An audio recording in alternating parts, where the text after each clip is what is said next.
Hi friends, now Varadharaja and welcome to our channel. இன்னைக்கு நம்ம episode 423 subscribers real life ghost experience தான் வந்து பார்க்க போறோம். நண்பர்களோட இருக்கிறது தான் வாழ்க்கையோடைய வரப்பிரசாதம் அப்படின்னு சொல்லுவாங்க. நண்பர்கள் கூட இருக்கும்போது ஒருத்தருடைய வாழ்க்கையிலையும் எண்ணற்ற அளவில் சந்தோஷம் கிடைக்கும். ஆனால் அதே நண்பர்கள் கூட இருக்கும்போது நீங்கள் ஒரு பிரச்சனையை ஃபேஸ் பண்ணீங்க அப்படின்னா, அதுலேயும் குறிப்பாக ஒரு அமானுஷமான பிரச்சனையை ஃபேஸ் பண்ணீங்க அப்படின்னா, அப்போது உங்களுடைய மனநிலைமை எப்படி இருக்கும் அப்படின்றத கொஞ்சம் யோசிச்சு பாருங்கள். ஏன்னா இன்றைக்கி நீங்கள் பார்க்க போகிற நிகழ்வில் அப்படிப்பட்ட மிகவும் சுவாரஸ்யமான ஒரு நிகழ்வு தாங்க காத்துக்கிட்டு இருக்கு. இந்த நிகழ்வை நீங்கள் பார்க்குறதுக்கு முன்னாடி நீங்கள் நம்ம சேனலுடைய புதிய பார்வையாளராக இருந்தாலும் சரி, இல்லைனா நம்மளுடைய சேனலை பார்த்துட்டு இருக்கீங்க, சப்ஸ்கிரைப் பண்ணாமல் பார்த்துட்டு இருக்கீங்க அப்படின்னா தயவுசெய்து சப்ஸ்கிரைப் பண்ணிக்கோங்க. கூடவே இருக்கிற பெல் ஐகானை கிளிக் பண்ணிக்கோங்க. அப்போ தான் நான் எவ்ரி ஆல்டர்னேட்டிவ் டே போடுற வீடியோ உங்களால் உடனே பார்க்க முடியும். இப்போ வாங்க ஸ்ட்ரெயிட்டாக வீடியோக்குள்ளே போகலாம்.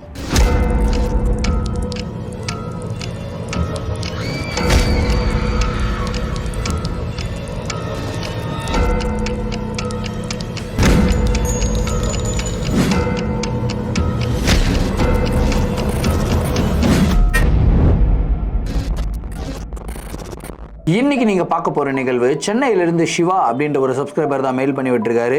இந்த ஒரு அமானுஷமான நிகழ்வு அவருடைய வாழ்க்கையில் ரொம்ப ரீசெண்டாக, அதாவது ஒரு வருஷத்துக்கு முன்னாடி தாங்க வந்து நடந்திருக்கு. சரி, கதையுடைய ஸ்டார்டிங்லேருந்து வர ஆரம்பிப்போமே. சிவா வந்து பார்த்திங்கன்னா சென்னையில் புருஷவாக்கம் பகுதியில் சேர்ந்தவர் தான். ஸோ அங்கே தான் அவர் வந்து படிக்கிறாரு, அங்கே தான் வளர்ந்து வராரு. இப்போது அவர் வந்து பார்த்திங்கன்னா ஒரு ஐடி கம்பெனியில் ஒர்க் பண்ணிக்கிட்டும் இருக்காரு. ஸோ சிவாவுக்கு எத்தனை பேர் அவங்க குடும்பத்தில் இருக்காங்கன்னு கேட்டிங்கன்னா, சிவா அப்புறம் அவங்க அப்பா அம்மா. ஸோ ஒரே பையன் அப்படின்ற ஒரு காரணத்தினால ரொம்பவும் செல்லம் கொடுத்து வளர்க்குறாங்க. சிவா என்ன கேட்டாலும் அவங்க வாங்கி கொடுத்துருவாங்களாம். ஸோ ரிஜெக்ஷன் அப்படின்ற, அதாவது நோ அப்படின்ற ஒரு வார்த்தையை அவருடைய வாழ்க்கையில் கேட்டதே இல்லை அப்படின்னு வந்து சொல்லியிருக்காரு. இப்படி சிவா அவருடைய வீட்டில் இருந்தாலும் அவருக்கு நெருங்கிய நண்பர்கள் எத்தனை பேருன்னு கேட்டிங்கன்னா 2 பேர். ஒருத்தர் பேர் வந்து செந்தில், இன்னொருத்தர் வந்து ஃபைசல்.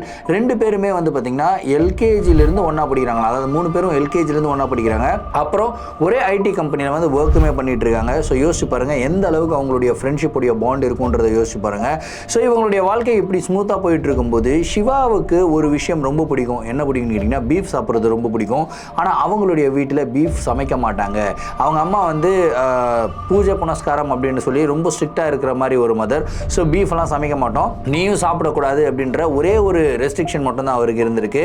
ஆனால் சிவா வந்து பார்த்திங்கன்னா எப்பெல்லாம் டைம் கிடைக்குதோ அப்போல்லாம் பீஃப் வந்து சாப்பிடுவாராம். ஸோ இதுக்கு முக்கியமான காரணம் ஃபைசல் வீட்டில் வந்து நல்லா பீஃப் சமைப்பாங்களாம். ஸோ இவருக்கு பீஃப் அப்படின்றது வந்து ரொம்ப பிடிக்கும். இவருக்கு பிடிச்சி போன ஒரு கறி, எப்போல்லாம் சான்ஸ் கிடைக்குதோ சாப்பிட்றது. ஸோ இப்படி இவங்க நினச்சி இப்படி இவங்க பிளான் பண்ணிக்கிட்டு இருக்கும்போது அவங்க அப்பா அம்மா, அதாவது சிவாவுடைய அப்பா அம்மா வந்து பார்த்திங்கன்னா வெளியூருக்கு போகிறாங்க. அதாவது சொந்தக்காரங்களுடைய கல்யாணம், வெளியூருக்கு போகணும் அப்படின்றாங்க. அதுக்கப்புறம் வந்து சிவாவையும் கூப்பிடுறாங்க. ஆனால் சிவா என்ன சொல்கிறாரு அப்படின்னா, இல்லை என்னால் வர முடியாது, ஏன்னா என்னுடைய ஆஃபீஸில் வந்து இம்பார்ட்டண்ட்டான மீட்டிங் இருக்குது, என்னால் அந்த மீட்டிங்கை கேன்சல் பண்ண முடியாது, நான் ஆஃபீஸ்க்கு போயே ஆகணும் அப்படின்னு சொல்லிட்டு அவங்க அப்பா அம்மாவை மட்டும் போக சொல்லியிருக்காங்க. அவங்களும் கிளம்பி போயிடுறாங்கப்பா. இப்போது சிவாவுடைய வீட்டில் யாருமே கிடையாது, சிவா மட்டும்தான் இருக்காங்க. ஸோ சிவா, செந்தில் அண்ட் ஃபைசல் 3 பேரும் என்ன பிளான் பண்ணுறாங்க அப்படின்னா, நம்ம 3 பேரும் ஒன்றா சேர்ந்து சரக்கு அடித்தும் பல நாட்கள் ஆகிடுச்சு, அதே மாதிரி 3 பேரும் ஒன்றா சேர்ந்து பீஃப் சமைச்சு சாப்பிட்டோம் ரொம்ப நாள் ஆகிடுச்சு, ஏன் நம்ம பீஃப் சமைச்சு சாப்பிடக்கூடாது அப்படின்ற ஒரு பிளானை போடுறாங்க.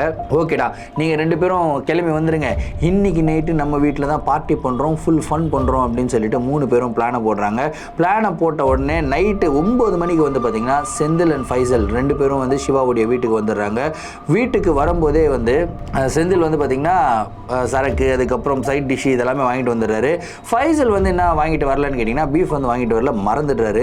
உடனே சிவாவுக்கு செம்மக்கம் வாட்டி, என்னடா நீ சரக்கு சைட் டிஷ் மட்டும் இருந்தா நான் சாப்பிட்றதுக்கு என்னடா பண்ணுறது, போயிட்டு பீஃப் வாங்கிட்டு வாடா. அதுலேயும் பீஃபில் வந்து ஸ்டீக் அப்படின்வாங்க, அதாவது ஒரு மிகப்பெரிய ஒரு கறி இருக்கும். ஸோ அந்த கறியை வந்து இதுலேயே குக் பண்ணுவாங்க, அதாவது அந்த கோல்லேயே வந்து குக் பண்ணுவாங்க, அது வந்து ஸ்டீக் அப்படின்வாங்க. ஸோ அந்த மாதிரி சமைச்சு சாப்பிட்லாம் அப்படின்னு சொல்லி பிளான் பண்ணுறாங்க.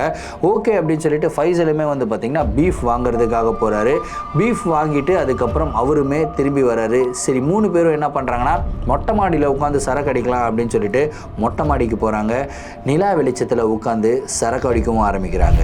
சரக்கு அடிச்சுக்கிட்டே இருக்கும்போது வந்து பார்த்திங்கன்னா கீழே அவங்களுடைய வீட்டில் யாரோ இருக்கிற மாதிரி ஒரு சத்தம் வந்து கேட்குது. அந்த சத்தம் எப்படி கேட்குதுன்னு கேட்டிங்கன்னா, கிச்சனில் 2-3 சாமான் வந்து கீழே விழுகிற மாதிரி சவுண்டு கேட்குதுங்க. ஸோ இப்போது சிவா யோசிக்கிறார், என்னடா இது, நம்ம 3 பேர் தான் இருக்கிறோம் வீட்டில், 3 பேருமே மேலே இருக்கிறோம், கிச்சனில் யாரா சாமானை போட்டு உருட்டுறது பண்ணுறது, ஒருவேளை பக்கத்து வீட்டு பூனை வந்து எகிரி வந்துருச்சோ அப்படின்னு சொல்லிட்டு அதெல்லாம் கண்டுக்காமல் மேலும் இவங்க சரக்கு அடிக்க ஆரம்பிக்கிறாங்க.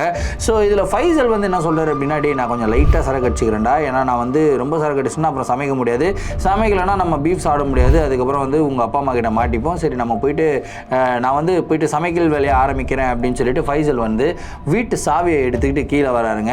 அவர் வந்து வீட்டு சாவியை போடுறாரு, கதவை திறக்க முயற்சி பண்ணுறாரு. ஆனால் அவர்னால கதவை திறக்க முடியவே இல்லை. எப்படி இருந்ததுன்னு கேட்டிங்கன்னா, வீட்டுக்குள்ளே இருந்து யாரோ கதவுல கையை வச்சு கதவை அப்படியே நிறுத்தி வச்சா எவ்வளோ கஷ்டமாக இருக்குமோ அந்த மாதிரி இருக்குது. ஸோ லாக் வந்து ஓப்பன் ஆகிடுச்சு. அவர் வந்து கதவு வந்து ஃப்ரீயாக தான் இருக்குது, ஓப்பன் பண்ணுறாரு. ஆனால் இவர்னால கதவை ஓப்பன் பண்ணவே முடியல.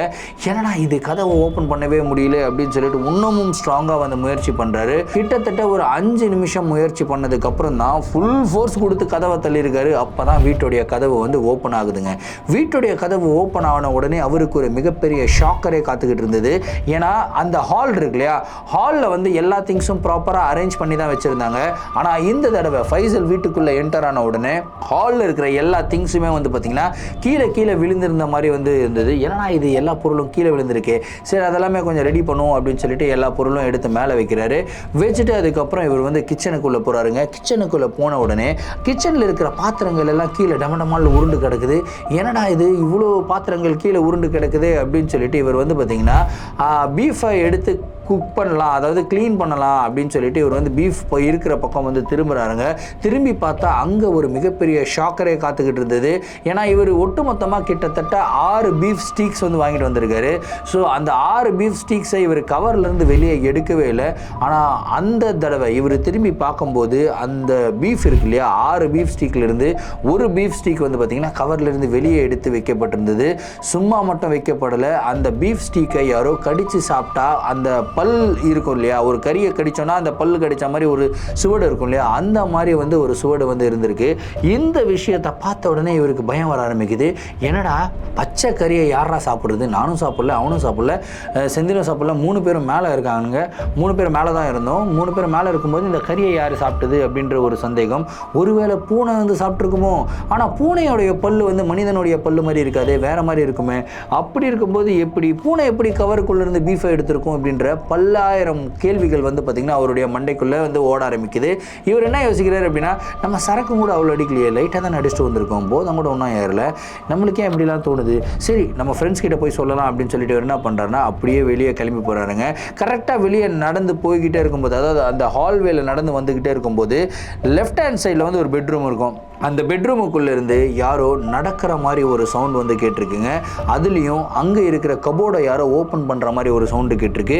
என்னடா யாரா இது கபோர்டை ஓப்பன் பண்ணுறது அப்படின்னு சொல்லிட்டு அந்த டோரை ஓப்பன் பண்ணி பார்த்தா உண்மையிலேயே அங்கே கபோர்டு ஓப்பன் ஆகிருக்கு. கபோர்டுக்குள்ளே இருக்கிற துணிகள் எல்லாம் கீழே விழுந்திருக்கு. இதெல்லாம் பார்த்த உடனே இவருக்கு ஒன்றுமே புரியல. ஏன்னா இது கபோர்டில் இருக்கிற துணியெல்லாம் கீழே விழுந்திருக்கு. எப்பயுமே சிவா வந்து இந்த மாதிரிலாம் வச்சுக்கிறதுக்கு பிடிக்காது, அவன் வந்து ப்ராப்பராக நீட்டாக தானே வச்சுப்பான்னு சொல்லிட்டு இவர் என்ன பண்ணுறாருனா, ஒருவேளை நம்ம தான் வந்து இது மாதிரி பண்ணிட்டோம்னு சொல்லி திட்ட போகிறான்னு சொல்லிட்டு இவர் என்ன பண்ணுறாருனா துணியெல்லாம் மடித்து திரும்பியும் பீரோக்குள்ளே வைக்கிறாரு. திரும்ப அவருக்கு வந்து பார்த்திங்கன்னா கிச்சன்லேருந்து பாத்திரங்கள் விழுகிற சவுண்டு வந்து கேட்குதுங்க. இந்த ஒரு சவுண்டை கேட்ட உடனே குடுகுடுன்னு இவர் கிச்சனில் ஓடுறாரு. உண்மையிலேயே பாத்திரம் வந்து கீழே விழுந்துதாங்க கிடக்குது. அதுக்கப்புறம் பீஃப் இருக்கிற பக்கம் திரும்பி பார்க்குறாருங்க. திரும்பி பார்த்தா அந்த கறி வந்து லைட்டாக தான் கடிச்சிருந்தது. ஆனால் இந்த தடவை அந்த கறியை ரொம்ப டீப்பாக வந்து கடிச்சிருக்கிறத வந்து பார்க்குறாரு. என்னடா இது, இந்த கறியை யாரா திரும்பி வந்து கடிச்சது, நம்ம வீட்டுக்குள்ளே தனியாக தான் இருக்கோம், ஒருவேளை நம்மளை தவிர வேறு யாராவது இருக்கிறாங்களோ அப்படின்னு சொல்லி இவருக்கு லைட்டாக பயம் வர ஆரம்பிக்குது. அந்த பயத்தோடு இவர் என்ன பண்ணுறாருன்னா அப்படியே குடுகுடுன்னு ஓடுறாருங்க. மெயின் டோரை லாக் பண்ணுறாரு, மொட்டை மாடிக்கு போகிறாரு. மொட்டை மாடிக்கு போகும்போது அங்கே சிவாவும் செந்திலும் வந்து பார்த்திங்கன்னா ரொம்ப அதிகமாக சரக்கு அடிச்சுட்டு ஃபுல் போதையில் வந்து இருக்கிறாங்க. அவங்கக்கிட்ட போயிட்டு, டேய் வீட்டில் கீழே யாரோ இருக்கிற மாதிரியே இருக்குடா, இந்த மாதிரி பச்சை கறியை யாரோ சாப்பிட்ருக்காங்கடா, என்னன்னு தெரியல, ரொம்ப பயமாக இருக்குடா, பொருளெல்லாம் கீழே விழுந்து கிடக்குது, நான் எடுத்து அடிக்க வச்சாலும் முன்னொரு ரூமில் வந்து பொருள் கீழே விழுகுது, என்னன்னே தெரிலனா எனக்கு ரொம்ப பயமாக இருக்குடா அப்படின்னு வந்து சொல்கிறாரு. இதை கேட்ட உடனே அவங்க 2 பேரும் பயங்கரமாக ஃபன் பண்ணுறாங்க, பயங்கரமாக கலாய்க்கிறாங்க. என்னடா அறிவு இருக்கா இல்லையடா உனக்கு, சும்மா நீ லைட்டாக சரக்கு அடிச்சிட்டா இவ்வளோ அளவுக்கு புலம்புற, நாங்களாம் இவ்வளோ ஃபுல்லாக குடிச்சிட்டு எவ்வளோ ஸ்டெடியாக இருக்கிறோம், நீ வேறு இந்த மாதிரி பண்ணிக்கிட்டு போடா, அந்த மாதிரி யாரும் இல்லை, நீ வந்து பச்சை கறியெல்லாம் நீ சாப்பிட மாட்டேன்னு தெரியும், சும்மா எங்களை பயமுறுத்த முயற்சி வச்சு பண்ணதை போயிட்டு சமைச்சு வை, நாங்கள் வரோம், இன்னொரு ரவுண்டை முடிச்சுட்டு நாங்கள் வரோம், பீஃபை சாப்பிட்றோம், பயங்கரமாக ஃபன் பண்ணுறோம் அப்படின்றாங்க. டேய் என்னடா இந்த மாதிரிலாம் பண்ணுறீங்க, ரொம்ப பயமாக இருக்குடா எனக்கு அப்படின்னு சொல்லிட்டு பயந்துக்கிட்டே ஃபைசல் வந்து கீழே இறங்கி போகிறாருங்க. கீழே இறங்கி போயிட்டு திரும்பியும் மெயின் டோரை வந்து லாக்கை ஓப்பன் பண்ணுறாரு. மெயின் டோரை லைட்டாக தள்ளுறாரு. ஆனால் இவரால் கதவை திறக்க முடியல. திரும்பியும் வீட்டுக்குள்ளேருந்து யாரோ கதவை அமுக்கிற மாதிரி ஒரு ஃபீல். அதாவது இவர் கதவை திறக்கிறாரு, கதவை வந்து லைட்டாக திறக்குது. ஆனால் திரும்பியும் உள்ளே இருந்து யாராவது கை வச்சு தள்ளனா எப்படி இருக்குமோ அந்த மாதிரி கதவை வந்து மூடுது.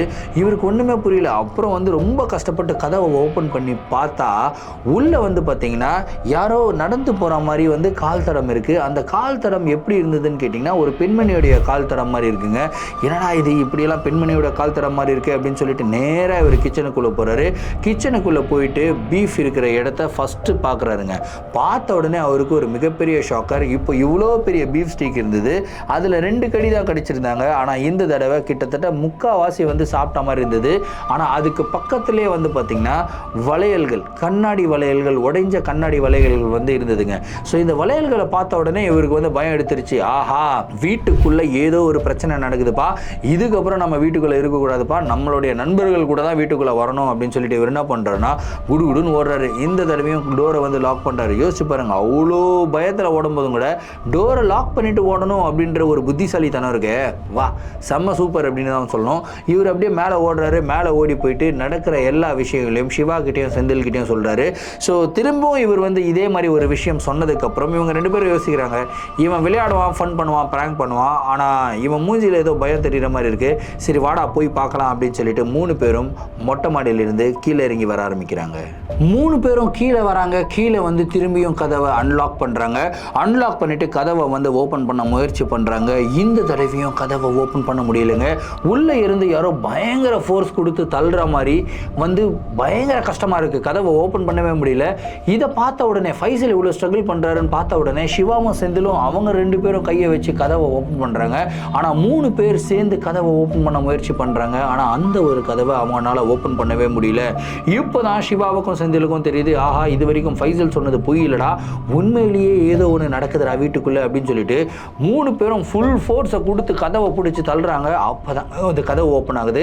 கதவை ஓப்பன் ஆன உடனே இவங்க 3 பேரும் உள்ளே போகிறாங்க. உள்ளே போய் ஹாலில் பார்த்தா மிகப்பெரிய ஷாக்கிங்க காத்துக்கிட்டு இருந்ததுங்க.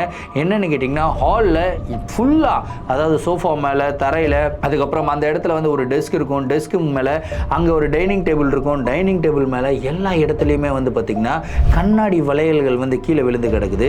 ஸோ இந்த கண்ணாடி வளையல்களை பார்த்த உடனே சிவாவும் செந்திலும் பயப்படுறாங்க. என்னடா இது கண்ணாடி வளையல்கள் இருக்கே, நம்ம வீட்டுக்குள்ளே எந்த பொண்ணும் வந்துருச்சா, இல்லை பொண்ணுங்களை நம்ம எதுவும் கூட்டிகிட்டு வரலையே, நம்ம 3 பேருக்கும் எந்த பழக்கமும் இல்லையே, என்னடா இது அப்படின்னு சொல்லி பயத்திலே இவங்க என்ன பண்ணுறாங்கன்னா அப்படியே அந்த கண்ணாடி வளையல்கள் எல்லாம் க்ளீன் பண்ணிக்கிட்டே இருக்காங்க. க்ளீன் பண்ணிக்கிட்டே இருக்கும்போது திடீர்னு வந்து பார்த்திங்கன்னா அவங்க வீட்டுக்குள்ளே லைட்டான ஒரு சிரிப்பு சத்தம் கேட்குது. அதுலேயும் குறிப்பாக ஒரு பெண்ணுடைய சிரிப்பு சத்தம் வந்து கேட்குது. சிரிப்பு சத்தம் கேட்ட உடனே அவங்க பட்டுன்னு ஒருத்தருடைய மூஞ்சியை பார்த்துக்கிறாங்க. அவங்க என்ன யோசிக்கிறாங்கன்னா பக்கத்து வீட்டில் யாரோ சிரிக்கிறாங்க அப்படின்னு தான் வந்து யோசிக்கிறாங்க. இப்படியே அவங்க கண்ணாடி வளையல்கள் க்ளீன் பண்ணிக்கிட்டே இருக்கும்போது கிச்சனுக்குள்ளே அந்த கவர் இருக்கு இல்லையா, அந்த பீஃப் வச்சுருந்தாங்க இல்லையா, அந்த ஒரு கவரை வந்து யாரோ ஓப்பன் பண்ணுற மாதிரி சவுண்டு கேட்குதுங்க. அதுக்கப்புறம் கறியை வந்து நல்லா சாப்பிட்டுக்கிட்டு இருக்கும்போது, அதாவது பச்சை கறியை இந்த அனிமல்ஸ் எல்லாம் சாப்பிட்டா வந்து ஒரு சவுண்டு கேட்குங்களா, சப்பக் சப்பக்கன்னு சவுண்டு கேட்கும் இல்லையா, ஸோ அந்த மாதிரி யாரோ பச்சைக்கறியை வந்து கடகடான்னு சாப்பிட்ற மாதிரி ஒரு சவுண்டு வந்து கேட்குதுங்க. இந்த சவுண்டு கேட்ட உடனே 3 பேரும் குடுகுடுன்னு அப்படியே கிச்சனுக்குள்ளே ஓடுறாங்க. கிச்சனுக்குள்ளே ஓடி போய் பார்த்தா முதல் தடவை ஒரே ஒரு பீஃப் ஸ்டீக் மட்டும்தான் வெளியே எடுத்து விற்கப்பட்டிருந்தது. ஆனால் இந்த தடவை வந்து பார்த்திங்கன்னா அந்த பீஃப் வச்சுருந்த கவர் எல்லாமே பிச்சு பொறாண்டி போட்டிருந்தது. அங்கே வாங்கிட்டு வந்து 6 பீஃப் ஸ்டீக்கில் கிட்டத்தட்ட 4 பீஃப் ஸ்டீக் வந்து காலி ஆகிடுச்சு. வெறும் 2 ஸ்டீக் மட்டும்தான் இருக்குது. அந்த 4 பீஃப் ஸ்டீக்கும் எப்படி சாப்பிட்ருக்காங்கன்னு கேட்டிங்கன்னா ஃபுல்லாக சாப்பிடல. ஒரு பக்கம் இந்த பக்கம் ஒரு கடி, இந்த பக்கம் ஒரு கடி அப்படின்னு சொல்லி சாப்பிட்டா எப்படி இருக்குமோ அந்த மாதிரி வந்து கறி துகள்கள் வந்து அங்கங்கே கீழே விழுந்து கிடக்குதுங்க. இதை பார்த்த உடனே இவங்களுக்கு லிட்ரலி ஷாக் ஆகிறாங்க. என்னடா நடக்குது இங்கே, இந்த வீட்டுக்குள்ளே பூனையும் வரல, கிச்சனில் இருக்கிற ஜன்னல் எல்லாமே மூடிட்டோம், அப்படி இருக்கும்போது எப்படி யார் இந்த கறியை சாப்பிட்ருக்கிறது அப்படின்ற ஒரு கேள்வி இவங்களுடைய மனசுக்குள்ளே ஓட ஆரம்பிக்குது. அதே டைமில் வந்து பார்த்திங்கன்னா இவருடைய பெட்ரூம், அதாவது சிவாவுடைய பெட்ரூம் இருக்கு இல்லையா, அந்த பெட்ரூமில் யாரோ ஒரு பெண்மணி சிரிக்கிற மாதிரி ஒரு சவுண்டு கேட்குதுங்க. இந்த சவுண்டு கேட்ட உடனே இவங்க டிசைட் பண்ணிடுறாங்க, ஆஹா இந்த சிரிக்கிற மாதிரி சவுண்டு வந்து பெட்ரூமுக்குள்ளேருந்து தான் வருது, நம்மளுடைய வீட்டுக்குள்ளேருந்து தான் வருது, பக்கத்து வீட்டுக்குள்ளேருந்து வரல. சரி ஆல்ரெடி 4 கறி ஆல்மோஸ்ட் காலி ஆயிடுச்சு, இந்த 2 கறியாவது காப்பாற்றும். யோசிச்சு பாருங்கள், அவ்வளோ பிரச்சனையிலையும் இவங்களுக்கு கறியை காப்பாற்றணும் அப்படின்ற ஒரு இன்டென்ஷனில் இவங்க இவங்க என்ன பண்ணுறாங்கன்னா கறியை எடுத்துக்கிட்டு பெட்ரூமுக்குள்ளே போக ஆரம்பிக்கிறாங்க. பெட்ரூமுக்குள்ளே போய் பார்த்தா ஏற்கனவே ஃபைசல் பார்த்தா மாதிரியே கபோர்டில் இருக்கிற துணிகள் எல்லாம் கீழே விழுந்து கிடக்குதுங்க. ஆனால் இந்த தடவை துணிகள் மட்டும் கீழே விழுந்து கிடக்கல, அங்கேயும் கண்ணாடி வளையல்களுடைய துண்டுகள் வந்து கீழே விழுந்து கிடக்குதுங்க. இதை பார்த்த உடனே சிவா, செந்தில் அண்ட் ஃபைசல் 3 பேரும் பயப்படுறாங்க. ரெகுலராக இவங்களுக்கு அந்த சவுண்ட் வந்து எக்கோ மாதிரி கேட்டுக்கிட்டே இருக்குது, அதாவது சிரிக்கிற சவுண்ட் வந்து கேட்டுக்கிட்டே இருக்குது. இவங்க வீட்டுக்குள்ளே இவங்க 3 பேரை தவிர வேற யாரோ இருக்கிறாங்க, அதுலேயும் பெண் உருவத்தில் யாரோ இருக்கிறாங்க அப்படின்ற ஒரு சவுண்டு மட்டும் இவங்களுக்கு கேட்டுக்கிட்டே இருக்குங்க. இவங்களுடைய மனசெல்லாம் அப்படியே படப்பட நடிக்க ஆரம்பிக்குது. சரி வாங்கடா வெளியே போயிடலாம் அப்படின்னு சொல்லிட்டு பெட்ரூமுடைய டோரை ஓப்பன் பண்ணுறதுக்கு முயற்சி பண்ணுறாங்க. ஆனால் அந்த டோரை ஓப்பன் பண்ண முடியல. இந்த தடவை இவங்க பெட்ரூமுக்குள்ளேயே வந்து லாக் ஆகிட்டாங்க. லாக் ஆகிட்டு அப்படியே இவங்களுக்கு வந்து பார்த்திங்கன்னா எக்கோ சவுண்டு வந்து கேட்குதுங்க, சுற்றி சவுண்டு வந்து கேட்குது. இவங்களால என்ன பண்ணுறதுனே தெரியாமல் ரொம்ப பயத்தில் என்ன பண்ணுறாங்கன்னா, சரி ஏதாவது ஒன்று பண்ணி தான் ஆகணும், துணியெல்லாம் இப்படி கீழே விழுந்து கிடக்குது, துணியை அடுக்கலாம் அப்படின்றாரு சிவா. டே என்னடா நீ உன்னுடைய சுத்தத்துக்கு ஒரு இது வேணாமடா, இவ்வளோ பிரச்சனை நடந்துகிட்டு இருக்கு, இதில் வந்து உனக்கு அலமாரியில் துணியை மடித்து வைக்கணுமாடா அப்படின்ற லெவலுக்கு வந்து ஃபைசலுக்கும் செந்திலுக்கும் கோவம் வருது. சரி என்ன பண்ணுறது, இவன் இப்படி தான் வந்து சுத்தம் சுகாதாரம் அப்படின்னு வந்து சொல்லுவான். சரிவா நம்ம எடுத்து அடுக்கி வைப்போம் அப்படின்னு சொல்லி துணியெல்லாம் அடுக்கி வைக்கிறாங்க. அதே டைமில் வந்து பார்த்திங்கன்னா அந்த பெட்ரூமில் ஒரு ஜன்னல் இருக்குது. ஜன்னலுக்கு வெளியே அந்த இடத்துல பில்டிங்லாம் கிடையாது, ஒரு எம்டி லேண்ட் வந்து இருக்குங்க. அந்த எம்டி லேண்டில் வந்து பார்த்திங்கன்னா நிறைய புல் எல்லாமே வளர்ந்துருக்கு. ஸோ இந்த நிகழ்வு நடக்கிற டைம் வந்து ஒரு ஏப்ரல் மே அப்படின்னு வந்து சொல்லலாம். ஸோ அந்த டைமில் வந்து செம்மையான ஒரு வெயில் அடிக்கிற மாதம். ஸோ புல் எல்லாமே காஞ்சி போன நிலைமையில தான் இருக்குது. ஸோ காஞ்சி போன புல் மேலே யாராவது நடந்தால் அந்த நடக்கிற சவுண்டு வந்து கேட்கும் இல்லையா, அந்த மாதிரி ஒரு சவுண்டு வந்து கேட்குது. இவங்க அப்படியே டேய் பொறுமையாரு கேட்போம், யாரும் நடக்கிற மாதிரி இருக்குது அப்படின்னு சொல்லிட்டு இவங்க வந்து பொறுமையாக அப்படியே உத்து கேட்குறாங்க. உத்து கேட்டால் உண்மையிலேயே வெளியே யாரோ நடக்கிற மாதிரி, அதுலேயும் கொலுசு போட்டுட்டு நடக்கிற மாதிரி ஒரு சவுண்டு வந்து இவங்களுக்கு கேட்குதுங்க. என்னடா இது உண்மையிலேயே கொலுசு போட்டு யாரோ நடக்கிற மாதிரியே சவுண்டு கேட்குதேடா அப்படின்னு சொல்லிட்டு கேட்டுக்கிட்டே இருக்கும்போது பட்டுன்னு வந்து பார்த்திங்கன்னா இவங்களுடைய கையில் அந்த பீஃப் ஸ்டீக் 2 வச்சுருந்தாங்க இல்லையா, அந்த பீஃப் ஸ்டீக்கை யாரோ பிடுங்குற மாதிரி, யாராவது ஃபோர்ஸ் போட்டு பிடுங்குனா எப்படி இருக்குமோ அந்த மாதிரி பிடுங்குற மாதிரி ஒரு ஃபோர்ஸை வந்து இவங்க ஃபீல் பண்ணுறாங்க. இவங்களும் கஷ்டப்பட்டு அந்த கறியை பிடிச்சிக்கிறாங்க. யோசிச்சு பாருங்கள், 3 பேரும் கஷ்டப்பட்டு அவங்களுடைய உயிரை காப்பாற்றுறதை விட்டுட்டு அந்த பீஃப் கறியை வந்து காப்பாற்றுறாங்க.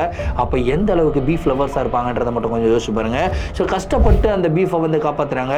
அதுக்கப்புறம் திடீர்னு வந்து பார்த்திங்கன்னா ஜன்னலுக்கு வெளியே ஒரு ஆக்டிவிட்டி, அதாவது யாரோ நடந்து போகிற மாதிரி ஒரு உருவத்தை வந்து பார்த்துருக்காங்க. அந்த ஒரு உருவம் வந்து பார்த்திங்கன்னா ஒரு மிகப்பெரிய முடிகள்லாம் வச்சுருக்கு, மிகப்பெரிய முடி, கிட்டத்தட்ட ஒரு முட்டி வரைக்கும் முடின்னு சொல்லாமே, அவ்வளோ முடி இருக்கிற ஒரு உருவம். அந்த முடி எல்லாமே வந்து முகத்துக்கு முன்னாடி வந்து மூடி இருக்குங்க. ஸோ அந்த ஒரு உருவம் வந்து அப்படியே ஜன்னலுடைய கம்பிகளை பிடிச்சிக்கிட்டு அப்படியே இவங்களை பார்த்துக்கிட்டே இருக்குங்க. ஸோ இந்த ஒரு நிகழ்வை பார்த்த உடனே 3 பேரும் அப்படியே ஃப்ரீஸ் ஆகிடுறாங்க. அப்படியே ரொம்ப பயத்தில் ஐயோ என்னடா இது இப்படி நடக்குதே அப்படின்னு சொல்லிட்டு பயத்திலே என்ன பண்ணுறாங்க அப்படின்னா இங்கேருந்து எப்படியாவது ஓடணும்னு சொல்லிட்டு அந்த பெட்ரூம் டோரை வந்து ஓப்பன் பண்ணுறாங்க. கஷ்டப்பட்டு ஓப்பன் பண்ணுறாங்க. கஷ்டப்பட்டு ஒரு வழியாக பெட்ரூம் டோரை வந்து ஓப்பன் பண்ணிடுறாங்க. ஓப்பன் பண்ணிவிட்டு வெளியே ஓடலானும் போது அவங்களுக்கு ஒரு பயம், என்னடா இது கையில் வேறு பீஃப் கறியை வச்சுருக்கோம், இந்த பேய் வேறு பீஃப் கறியை தான் வந்து டார்கெட் பண்ணுதுன்னு நினைக்கிறேன், ஒருவேளை இந்த கறியை எடுத்துகிட்டு போயிட்டு பேய் நம்ம கூடிய வந்துருச்சுன்னா என்ன பண்ணுறதுன்னு சொல்லிட்டு சரி வெளியே வச்சாலும் பேய் சாப்பிட்றோம், இந்த கறியை அதை அட்லீஸ்ட் 2 பீஸாவது காப்பாற்றுவோம்னு சொல்லிட்டு இவங்க என்ன பண்ணுறாங்கன்னா ஒரு டிஃபன் பாக்ஸில் வந்து கறியை போடுறாங்க. கறியை போட்டு ஃப்ரிட்ஜுக்குள்ளே வைக்கிறாங்க. ஃப்ரிட்ஜை வந்து பார்த்திங்கன்னா ஒரு சாவி இருக்கும் இல்லையா, எல்லா ஃப்ரிட்ஜுக்கும் சாவியை போட்டு ஃப்ரிட்ஜை வந்து லாக் பண்ணிவிட்டு கறி சேஃப், அட்லீஸ்ட் நாளைக்கு காலையிலாவது சமைச்சு சாப்பிடுவோம்னு சொல்லி இவங்க வீட்டிலிருந்து வெளியே ஓடுறாங்க. நேராக மொட்டை மாடிக்கு வந்து போகிறாங்க. மொட்டை மாடிக்கு வந்து போயிட்டதுக்கப்புறம் இவங்களுக்கு நிறைய சவுண்டு வந்து வீட்டுக்குள்ளேருந்து கேட்டிருக்குங்க. ஒரு டமால் டிமால்னு அடிக்கிற மாதிரி ஒரு சவுண்டு வந்து கேட்டிருக்கு. ஏதோ ஒரு பொருள்கள் எல்லாம் தள்ளுற மாதிரி சவுண்டு வந்து கேட்டிருக்கு. ஆனால் என்ன சவுண்டு கேட்டாலும் நம்ம வீட்டுக்குள்ளே மட்டும் போயிடக்கூடாதா சாமி, நம்ம வந்து ஒரு சுயநினைவில் இருந்தால் தான் நம்மளுக்கு பயம் வரும், நம்ம இருக்கிற சரக்கெல்லாம் ஃபுல்லாக அடிச்சுட்டு மட்டை ஆயிரும் அப்படின்னு சொல்லிட்டு ஃபுல்லாக குடிக்க ஆரம்பிக்கிறாங்க. குடிச்சு கிட்டத்தட்ட ஒரு 1 மணி நேரத்தில் 3 பேருமே வந்து பார்த்திங்கன்னா மட்டை ஆயிடுறாங்க. ஃப்ளாட்டு அப்படியே மொட்டை மாடியில் வந்து சாஞ்சிடுறாங்க. அடுத்த நாள் வந்து சூரியன் இவங்களுடைய மூஞ்சில் அடிக்குது. மூஞ்சில் அடித்த உடனே தான் இவங்களுக்கு வந்து தெரியுதுப்பா. தெளிஞ்ச உடனே இவங்க நேற்று நைட்டு நடந்ததெல்லாம் உண்மையாக பொய்யான்னு தெரியல, சரிவா வீட்டுக்குள்ளே போய் பார்ப்போம் அப்படின்னு சொல்லிட்டு பயத்தோடு இவங்க வந்து பார்த்திங்கன்னா கதவை திறக்கிறாங்க. இந்த தடவை கதவை ஓப்பன் பண்ணுறாங்க. ஓப்பன் பண்ணால் சருன்னு கதவு ஓப்பன் ஆயிடுச்சு. என்னடா இது சருன்னு கதவு ஓப்பன் ஆகிடுச்சு அப்படின்னு சொல்லிட்டு இவங்க மெதுவாக அப்படியே உள்ளே போகிறாங்க. உள்ளே போய் பார்த்தா அதே மாதிரி ஹாலில் பொருள்கள் எல்லாம் கீழே விழுந்து கிடக்குதுங்க. கீழே விழுந்து கிடக்குது, கண்ணாடி துகள்கள் எல்லாம் கிடக்குது. சரி ஃப்ரிட்ஜுக்குள்ளே பீஃபை வச்சோமே, சரி பீஃபை போய் பார்க்கலாம் அப்படின்னு சொல்லிட்டு இவங்க என்ன பண்ணுறாங்கன்னா ஃப்ரிட்ஜை ஓப்பன் பண்ணுறாங்க. ஓப்பன் பண்ணால் நைட்டு லாக் பண்ணிட்டு தான் போனாங்க. ஆனால் லாக் பண்ணிட்டு போனாலும் ஃப்ரிட்ஜ் வந்து பார்த்திங்கன்னா இப்போ ஓப்பன் ஆகிருக்கு. ஓப்பன் பண்ணுறாங்க. ஓப்பன் பண்ணி அந்த பீஃப் இருக்கு இல்லையா, அந்த ஒரு பாக்ஸை வந்து ஓப்பன் பண்ணுறாங்க. ஓப்பன் பண்ணி பார்த்தா உள்ளே ஒரு மிகப்பெரிய ஷாக்கரே காத்துக்கிட்டு இருந்தது. அந்த பீஃப் கறியை வந்து கிட்டத்தட்ட ஒரு 2 பீஸ் மட்டும் தான் மிச்சம் இருக்குது. மிச்சம் எல்லா கறியும் வந்து யாரோ கடித்து சாப்பிட்ட மாதிரி இருந்தது. ஆனால் அதில் இன்னொரு மிகப்பெரிய ஷாக் என்னென்னு கேட்டிங்கன்னா, அந்த பீஃப் கறியில் இருக்கிற 2 பீஸை தவிர அந்த டிஃபன் பாக்ஸுக்குள்ளே உடஞ்சி போன கண்ணாடி துகள்களும் இருந்திருக்குங்க. இதை பார்த்த உடனே இவனுங்க 3 பேரும் பயங்கரமாக ஷாக் ஆகிடுறானுங்க.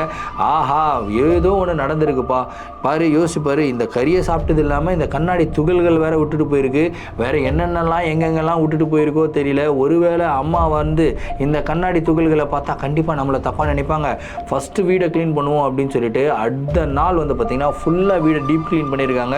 பயத்துடைய உச்ச கட்டத்திலே வந்து போயிட்டாங்க. அதுக்கப்புறம் வீட்டில் வந்து பூஜைகளெல்லாம் பண்ணணும் அப்படின்னு சொல்லிட்டு அவங்க அம்மா எப்படி பூஜை பண்ணுவாங்களோ அதே மாதிரி வந்து பார்த்திங்கன்னா வீட்டில் சிவா வந்து பூஜை பண்ணியிருக்காரு. சாம்பிராணி புகையெல்லாம் போட்டிருக்காரு. சாமிக்கு எல்லாமே வந்து மாலையெல்லாம் வாங்கி போட்டு பயங்கரமாக பூஜை பண்ணியிருக்காரு. டேய், இந்த மாதிரிலாம் பூஜை பண்ணிட்டேன்டா, அம்மா பார்த்தா சந்தோஷப்படுவாங்க, ஆனால் பயமாக இருக்குடா, இன்றைக்கி நைட்டும் நான் தனியாக தான் இருக்கணும் அப்படின்றாரு. ஒன்றும் கவலைப்படாத மச்சான், இன்றைக்கி நைட்டும் நாங்கள் வந்துடுவோம், ஆனால் பீஃபோட வர மாட்டோம் மச்சான், கம்முன்னு வெளியே சாப்பிட்டு வந்துடலாம்டா அப்படின்னு சொல்லிட்டு அன்றைக்கி நைட்டு இவங்க வெளியே சாப்பிட்டு வந்திருக்காங்க. ஆனால் அன்றைக்கி நைட்டு எந்த விதமான ஒரு ஆக்டிவிட்டியும் இல்லை. இன்ஃபேக்ட் அவங்களுடைய வாழ்க்கையில் அதுக்கப்புறம் எந்த விதமான ஒரு அமானுஷமான ஆக்டிவிட்டியும் நடக்கலை அப்படின்னு வந்து சொல்லியிருக்காங்க. ஸோ இந்த ஒரு நிகழ்வை கேட்கும்போது எனக்கு ரொம்பவும் சுவாரஸ்யமாக இருந்திருக்கு. யோசிச்சு பாருங்கள், ஒரு ஆன்மா வந்து வந்திருக்கு, அந்த ஆன்மா வந்து ஒரு பெண்ணுடைய ஆன்மாவாக தான் வந்திருக்குன்றது கன்ஃபார்மாக தெரியுது. ஆனால் அந்த பெண்ணுடைய ஆன்மா எதுக்காக அந்த பீஃபை வந்து சாப்பிடணும்? ஒருவேளை பீஃப் பிரியராக கூட இருந்திருக்கலாம். சரி, அப்படி பீஃப் பிரியராக இருந்தாலும் ஒரே ஒரு விஷயம் மட்டும் இதில் புரிய மாட்டேங்குது, எதுக்காக அந்த கண்ணாடி துகள்களை வந்து அந்த இடத்துல விட்டுட்டு போகணும்? ஒருவேளை இந்த கொலை பண்ணுறவங்களாம் ஏதாவது ஒரு எவிடன்ஸை விட்டுட்டு போவாங்க இல்லையா, அந்த மாதிரி அந்த ஆன்மா வந்து இந்த மாதிரி நான் தாண்டா பீஃப் சாப்பிட்டேன், முடிஞ்சால் என்னை பிடிச்சிக்கடா அப்படின்னு சொல்லிட்டு கண்ணாடி துகள்கள் எல்லாம் விட்டுட்டு போயிருக்கோ. நீங்கள் என்ன நினைக்கிறீங்க? இந்த ஒரு இன்சிடெண்ட் ஒரு விதமாக ஃபன்னாக இருந்தாலும் அந்த இடத்துல இருக்கிற 3 நபர்கள், அதாவது சிவா, செந்தில் அண்ட் ஃபைசல், அவங்களுடைய மனநிலைமை எப்படி இருந்திருக்கும் அப்படின்றத கமெண்ட்டில் சொல்லுங்கள். இந்த ஒரு வீடியோவை பற்றின கருத்துக்களும் கமெண்ட் பாக்ஸில் சொல்லுங்கள். இதே மாதிரி உங்களுடைய வாழ்க்கையில் ஏதாவது அமானுஷமான நிகழ்வுகள் நடந்திருந்து அந்த நிகழ்வுகளை எங்களை ஷேர் பண்ணணும்னு நினச்சிங்கன்னா என்னோட இன்ஸ்டாகிராமில் ஃபாலோ பண்ணிவிட்டு இன்ஸ்டாகிராமில் டிஎம் பண்ணுங்கள், இல்லை நான் என்னோட மெயில் ஐடிக்கு மெயிலாக சென்ட் பண்ணி விடுங்க. கண்டிப்பாக உங்களுடைய நிகழ்வுகளும் நம்மளுடைய சேனலில் வீடியோஸாக போடப்படும்.